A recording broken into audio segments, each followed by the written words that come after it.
Te reo ererangi o te mānia. This episode was produced in Otatahi by Plains Media, with support from New Zealand On Air.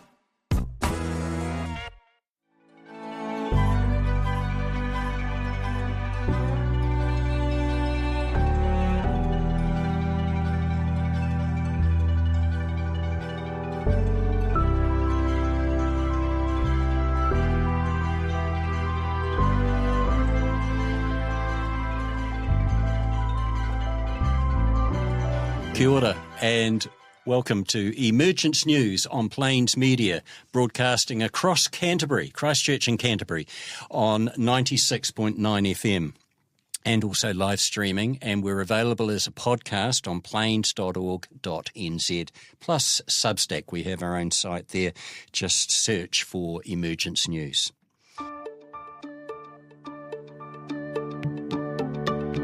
This is a program where we focus and talk about the age and the times of an exceptional crisis which we're in as we leave the age of Pisces and enter the era of Aquarius. A great spiritual teacher comes forth in many ages in our history, and they come forth to demonstrate humanity's next evolutionary step. People have had enough of hunger, injustice, and war. In answer to humanity's call for help, the new world teacher is now here. Maitreya arrived, Peter, in July 1977. That's right, yes. He left the Himalayas and he first went to Pakistan and then went by plane to Great Britain. Yes, he developed a body of light, and it looks like an ordinary human body, but in actual fact it's an immortal body, because he's going to be here for the age of Aquarius, which is over 2,000 years, John, right, isn't it? Yep, yeah. And I think that's an interesting idea, because I was reading recently someone's opinion, I'd have to say, that Jesus wasn't a Christian, Buddha wasn't a Buddhist, Muhammad wasn't a Muslim. And the reason that these religions have grown up around these teachers is that the teaching has been co-opted by others, and often for power and control, right? The teacher for this age, Maitreya, will remain with us for the age, so 2,500 years. So the oracle will always be present and always be available. Less chance of it being distorted. Less chance of it being distorted and co-opted by others that would want to use the position and power for their own needs. This is revelatory, I reckon. It's interesting, isn't it? And Maitreya, since 1977, John, can you think of some examples of his appearances, or examples of his emergence? For example, the political breakthroughs, like the Berlin Wall, the coming together, East and West Germany becoming united, Nelson Mandela's sudden release from jail. Yeah. And the breakdown of apartheid, and then his subsequent rise to being elected president of South Africa. Yeah. Remarkable stories. Yeah. Some quite good political examples of his influence there. Yeah, and also his influence on a much more, I guess, mundane level is the healing springs. Yes. So, if you're listening at the moment, go to the Share International website and have a look at healing springs. That there will be 777 healing springs to help humanity transition away from our current health practices into more enlightened health practices. So Maitreya is influencing humanity on all sorts of levels. Yes, well, you're tapping into unexplained phenomena there, and there's lots of those examples, aren't there, if you think about the crosses of light. Yeah, and the other light phenomenon on buildings all over the world. When you go into the Share International website, there's a whole section on unexplained phenomena. Yes, those patterns of light. Yep. They manifest on houses and buildings, and that's been happening. There's been reports of that since the 1990s. Yeah, really interesting. And the handprint of Maitreya, there's another example. I've got one at the moment. I've got my hand on one at the moment. So if you go once again to the Share International website, you can download a copy of Maitreya's hand. Peter, you did a lot of research for a program about the healing springs in Germany.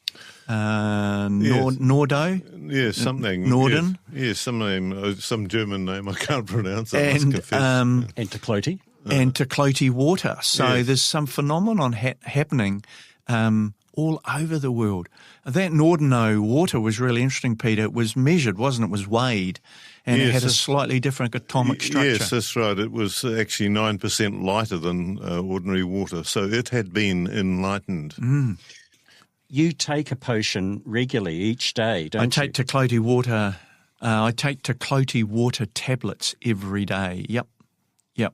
And Benjamin Creme has said about this healing water, which in New Zealand's been homeopathically potentised into tablets. And there's a number of homeopathic pharmacies all over the world that do this. And once again, I think if you go to the Share International website, they'll give you the addresses. So it's homeopathically potentised, so you can take it as a tablet form. And you get yours from a pharmacy in Auckland? Lincoln Mall Pharmacy in Auckland, in New Zealand. Yep. Fantastic. You go online and order, and I take it every day. Now, Benjamin Creme has said that it works on a cellular level, works on all the cells of the body, and strengthens the physical cells. And also he has, I'm going to use the word alluded, that it strengthens the body and will assist in the next lives. Wow. So it must also work on the permanent atoms. Yes, I'd say so. That you'll get a degree of wellness going forward in your next incarnations. So it's a pretty impressive product, if you like. So why wouldn't you take it every day? If that's true, right? And once again, it's my belief, so I'm comfortable with it. You got nothing to lose. But I certainly have a degree of health that surprises people. There's so much pollution on the planet. Anything that can boost our immune system is worthwhile, isn't it? Yeah. Well, of course, I started taking Tecloti water 17 years ago when I had a health issue, which was quite serious and actually had decimated my family, and I'm still here. And I wonder if the Tecloti water has, to some degree, helped me overcome that hereditary Sounds health like issue. it has. Yeah. Just going back to the hand of Maitreya, just before we move to Peter, because Peter's... have we talked about what you're covering today yet, Peter? Well, I'm not sure, but we're talking about spirituality and life in the New Age, so a topic that we've bandied around for. Wonderful. We're going to do that in just a moment. I just want to go back to the hand of Maitreya quickly, John. Yes. It manifested on a bathroom mirror in Barcelona in Spain. Similar to the Turin Shroud, it has a three-dimensional appearance. And according to Benjamin Creme, this is the closest that we can get to Maitreya. This is what Benjamin Creme says. The image of the hand also has extraordinary healing properties. When you place your hand over it or simply look at it, you are in effect calling forth Maitreya's healing, blessing or help, whatever is possible within karmic law. Until he emerges fully and we see his face, this is the closest that Maitreya can come to us. It does make your hand tingle, doesn't it? Guys, when you put your hand on it. I'm a little embarrassed about this stuff, but I've had some healing experiences using the hand. I've got an injured shoulder at the moment, and it's just given me all sorts of problems. And I injured it, exercising. So it's not major. But I had my hand, I was in bed the other night, I'm lying there quietly, I'm asking for help, I'm asking for healing. I've got my hand on the healing, on the card, right? My shoulder goes whack. My whole sort of body goes woof out of bed, right? I'm lifted up almost, and my shoulder goes whack like it's moving on its own accord. The shoulder feels great. Great. The shoulder feels great. What a great story. Yeah, and I've had that happen before. I've had a lot of back issues, and I've been lying in bed with my hand on the card asking for help. I have my attention on the Ajna Centre, so I'm holding my attention on the Ajna Centre. I've asked Maitreya for healing help. I've got my hand on the card, and my back went crack, right? My whole body lifted. It's almost like I got a cosmic chiropractic adjustment. So the same thing happened to my shoulder the other night. Amazing. And I'd have to say I'm almost pain-free. So So is your trainer at the gym, is he astounded at your rapid recovery? No, I don't have a trainer at the gym. I'm hoping to go to Hercules Gym at some point in Shambhala, but I think I'm a couple of hundred lifetimes off that yet, Peter. Yeah. Have you got a subscription organised yet? A membership to the gym in Shambhala. I think I'm a long way off that.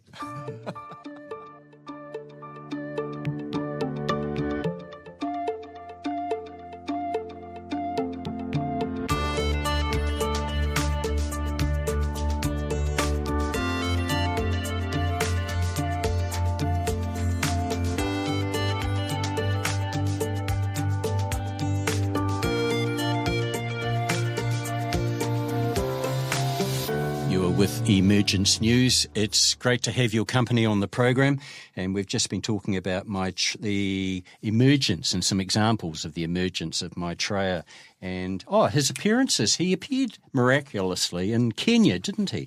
At a Christian healing meeting, wasn't it? That's right. A Christian healing meeting. In Nairobi. Yeah, a couple of hundred people there, and he appeared before them, and they recognised him as...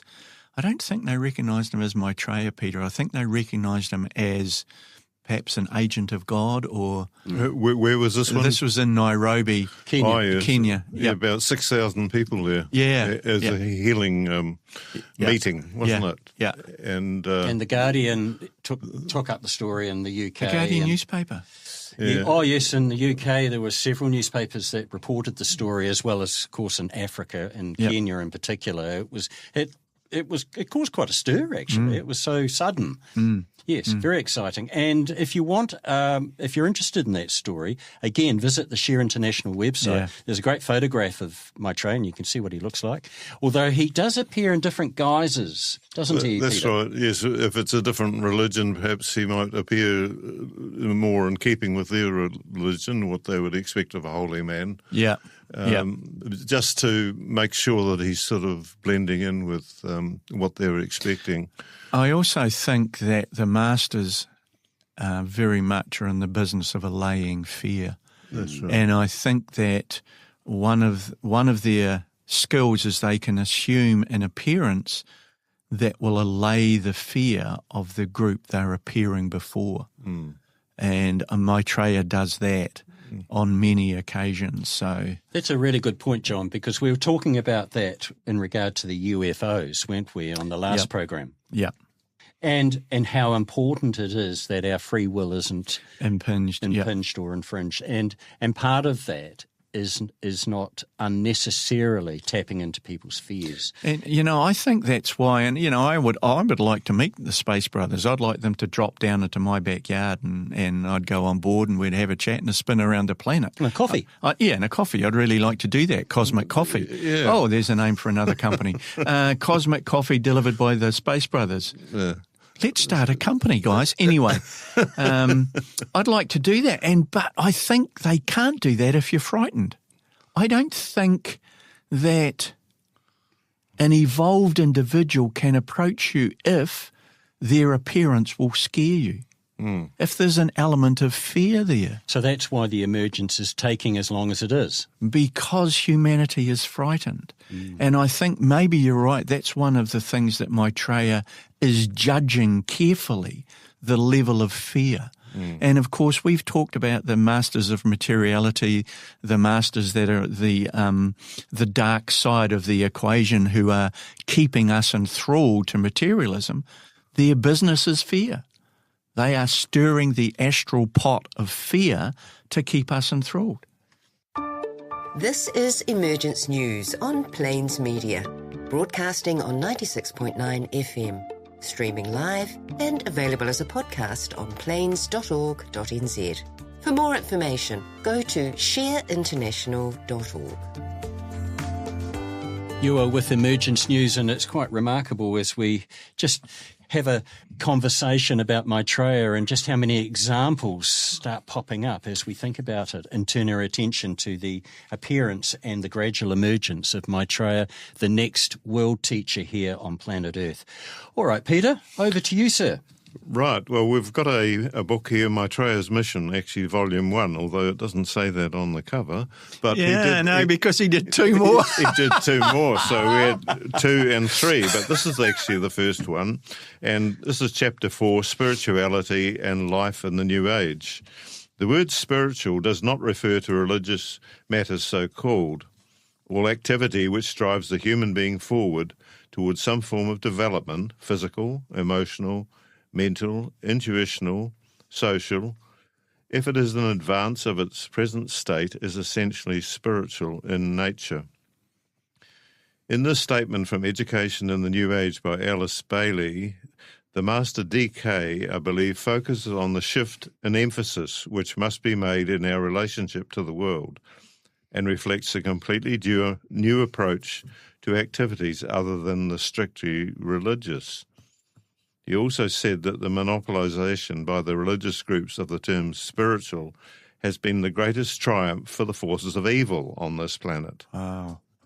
The general view is that whatever is religious is spiritual, whereas all other activities are profane and mundane. So long as we go to church on Sunday, we can spend the rest of the week creating the most corrupt, dishonest and irrational political, economic and social structures and conditions. Genius. We're separated from the spiritual in every aspect of our being except the religious life and have relegated it to the limited role of the inner life. This has allowed us in our outer lives to live corruptly and dishonestly and has resulted in the difficulties which now confront the world, where we now face the possibility of total destruction at the touch of a button. So what do we do about it? Aims and possibilities in this particular chapter. The goal for humanity in this coming age is the creation of group consciousness. We've often talked about group consciousness, and this is the sign, actually, of the 7th ray of Aquarius. The sense of being integral parts of the whole, the new energies entering this planet from the constellation Aquarius work in this direction. Their intrinsic quality is synthesis and universality. We're about to witness profound changes in all our institutions and structures, political and economic, religious and social, scientific, educational and cultural. These changes will take place as humanity grasps stage by stage its essential oneness and adopts the measures necessary to implement that oneness. The first human priority is the saving of the millions now starving to death in the Third World. No effort should be spared to ease the distress now being suffered by some of the poorest people. There is nothing more urgent or important to do in the world today.